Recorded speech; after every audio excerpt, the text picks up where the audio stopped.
is very popular, so many designers will use it to stimulate their creativities. But one question is, all of these kind of generating image is size-free, so you can't test the design generated by AI in the real world. Red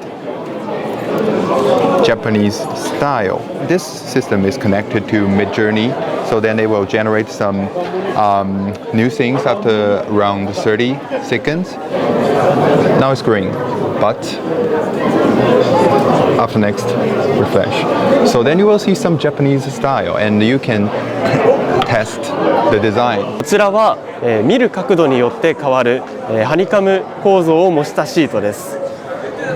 まずこちらが、方向提示ということで、見る角度、こっちから見ると白い矢印、こちらから見ると緑色の矢印に見えるっていう方向提示を、再現したシートになっています。とこちらトロフィーですね。こうやって回すと赤と白のグラデーションが出るような色の変わる1枚の紙で色の変わる構造物みたいなのを作ることできます。This is a shape-changing robot, and it can change shape in the different scenarios. And in this situation, it can change the head according to the user who is standing in front of it.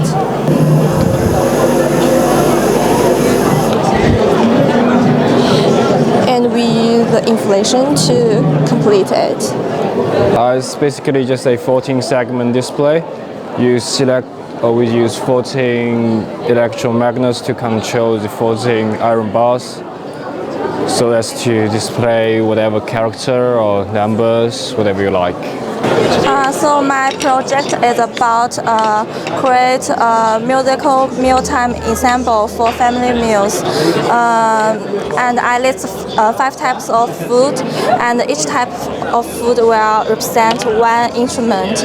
And when children or parents pick up food, the music will automatically broadcasting.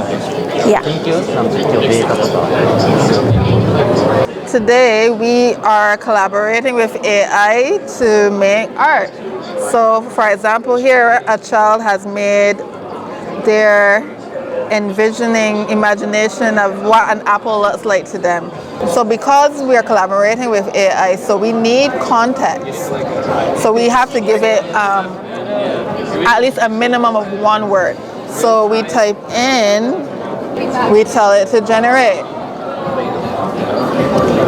So once we tell the AI to generate, it should generate their variation of what an apple is. So my research is about connecting people and nature through media, and I got the inspiration from the fungal network that exist in the nature. For this installation, I'm using hand tracking. Like this green effect is a metaphor for the connection between you and this plant.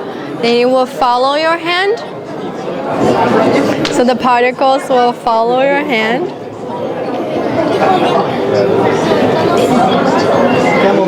My project is like sharing your dreams. Like if you can like enter other people's dreams.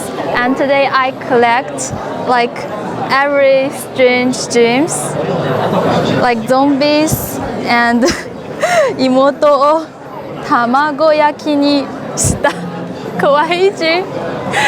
If you have a chance to enter other people's dreams, please try and share it to others.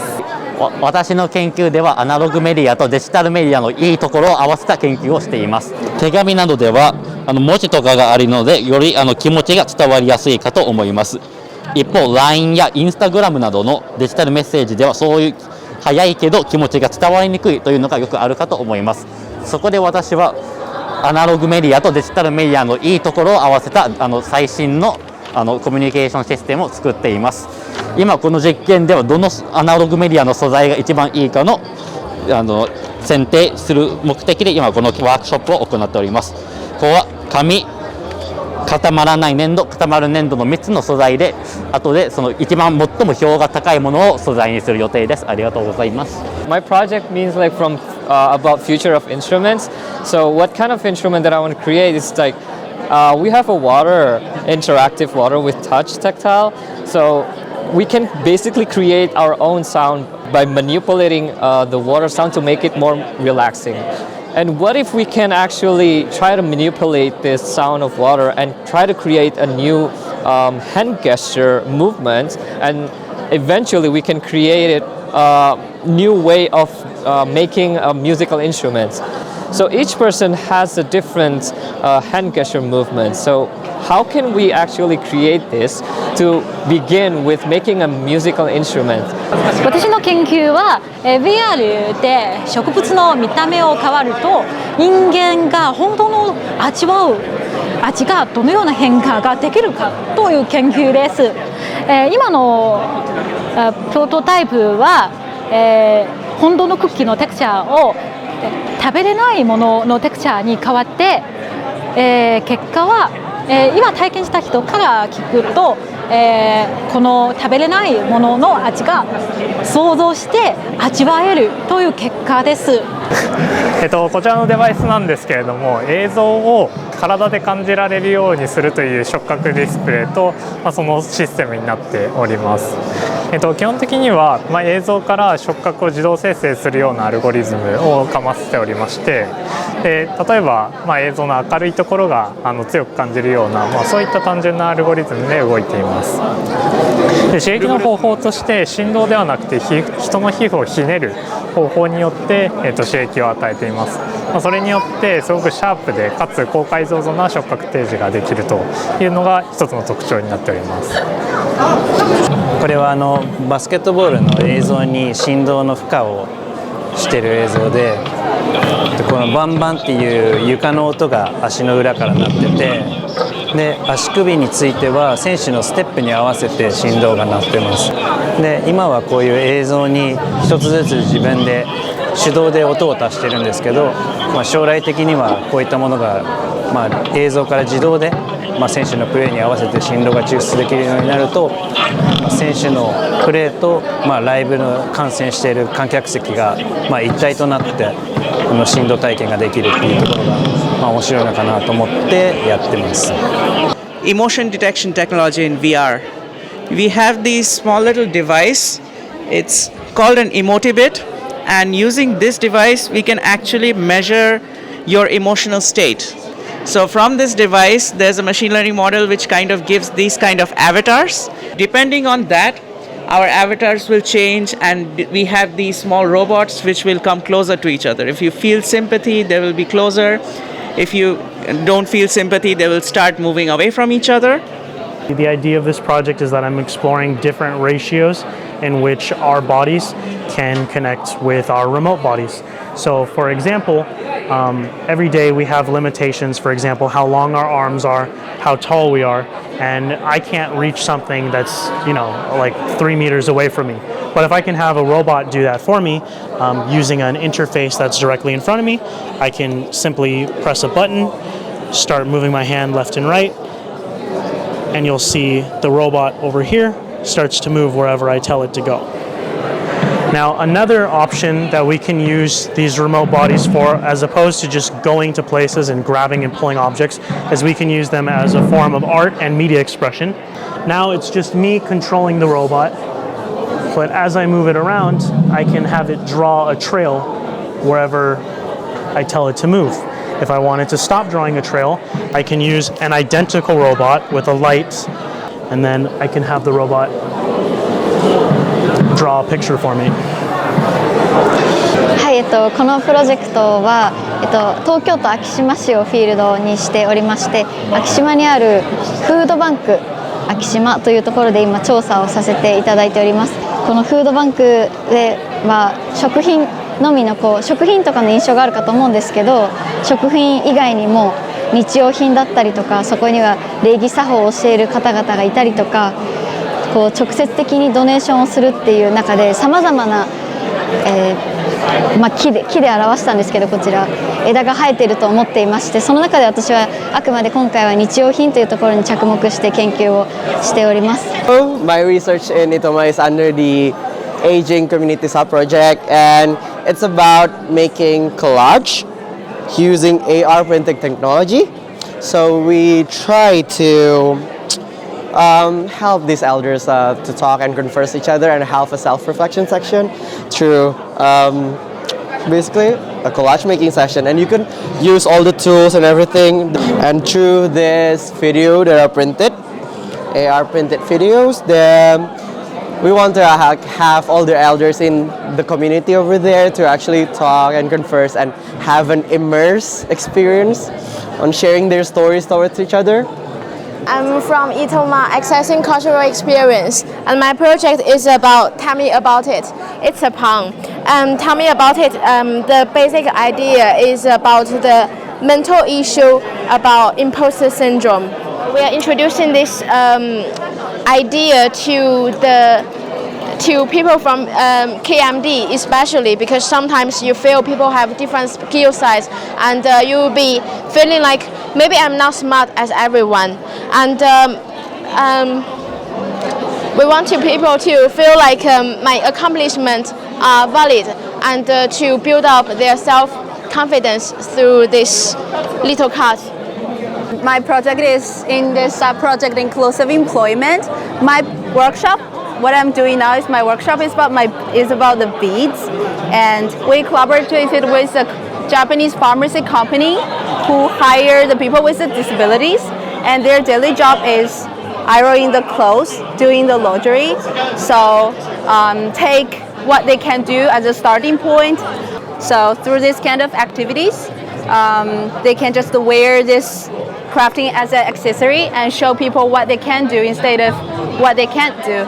And through this activity, we hope to facilitate their self-expressions and strengthen their sense of connection within this company. And my research is about how to bring the emotion you can see from handwriting and bring it to digital.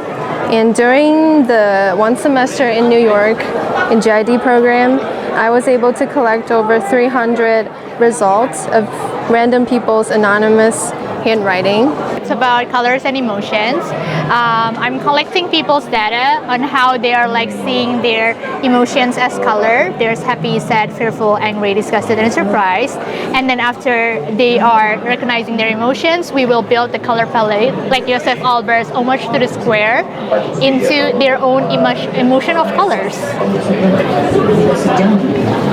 So in Concordia, there's actually two main projects. One of this one is the traditional artifacts of Minicola. So if you know anything about Japanese tradition, on March the 3rd is actually one of the festival, Hina Festival. And what they do is they have these Hina dolls in ways of celebrating the birth of a daughter, wishing them health, wishing them well-being. And in our forum this time, what we ended up having is to give everybody a chance to make their own Hina doll. And my workshop is called Drama Education Workshop. In our workshop, you will see the differences when you act with different background music. So you will first get a mysterious sheet from this box. There will be a random character and a circumstance. Based on this circumstance and characters, you will start to use your imagination to play a drama out. And we will use two different background music to see if there is any difference from your mood, your emotions, or your acting skills. So my project is called the Green Youth Project. It's a collaboration with JICA, and it's part of a project going on in Sri Lanka. So the main idea of the project is the creation of an embodied program, let's say, workshop that teaches children the difference of segregation of waste. So the goal of the workshop was to create awareness, but also teach students the importance of waste segregation. At the end of the project, we hope to create a community that has young leaders that can sustain the environment in Sri Lanka and help people become more aware of the problems that the local areas have. This is my research. Our friends here are creating a little image, a representation of themselves using stickers, and they're writing down sensory experiences that make them happy. For this research, I'm interested in how we see ourselves and how we want to represent themselves, and the little things that make us happy. So my research is about designing simultaneous game interaction to bring virtual existence of VTuber into the real world. I would like for the people in the forum to actually play werewolf game together, so they can talk, they can actually laugh, and also have a fun time with the VTuber. The VTuber actually coming from Indonesia, and we link it together on Zoom. But the VTuber is not based on using AI, but it's a real person. There's a Nakanohito, or the person behind the VTuber. So we are now basically carrying research about network, AI, and some also otaku culture. And here is a project about how to use the network technology to help those children and people who live in rural area. 僕は今飲食店における待ち時間推定システムの研究をしています。まず背景として挙げられるのが、今日本の多くの飲食店では事前に待ち時間を知ることができないという問題があります。もし事前に待ち時間を知ることができれば、時間がない時のお昼のような時間帯に店を選びやすくなったり、あとは行列に並ぶ時の心理的不安が軽減されるというメリットがあります。今ここにあるプロトタイプでは、着ている服を13種類のカテゴリーに分類するというプロトタイプを今ここに置いています。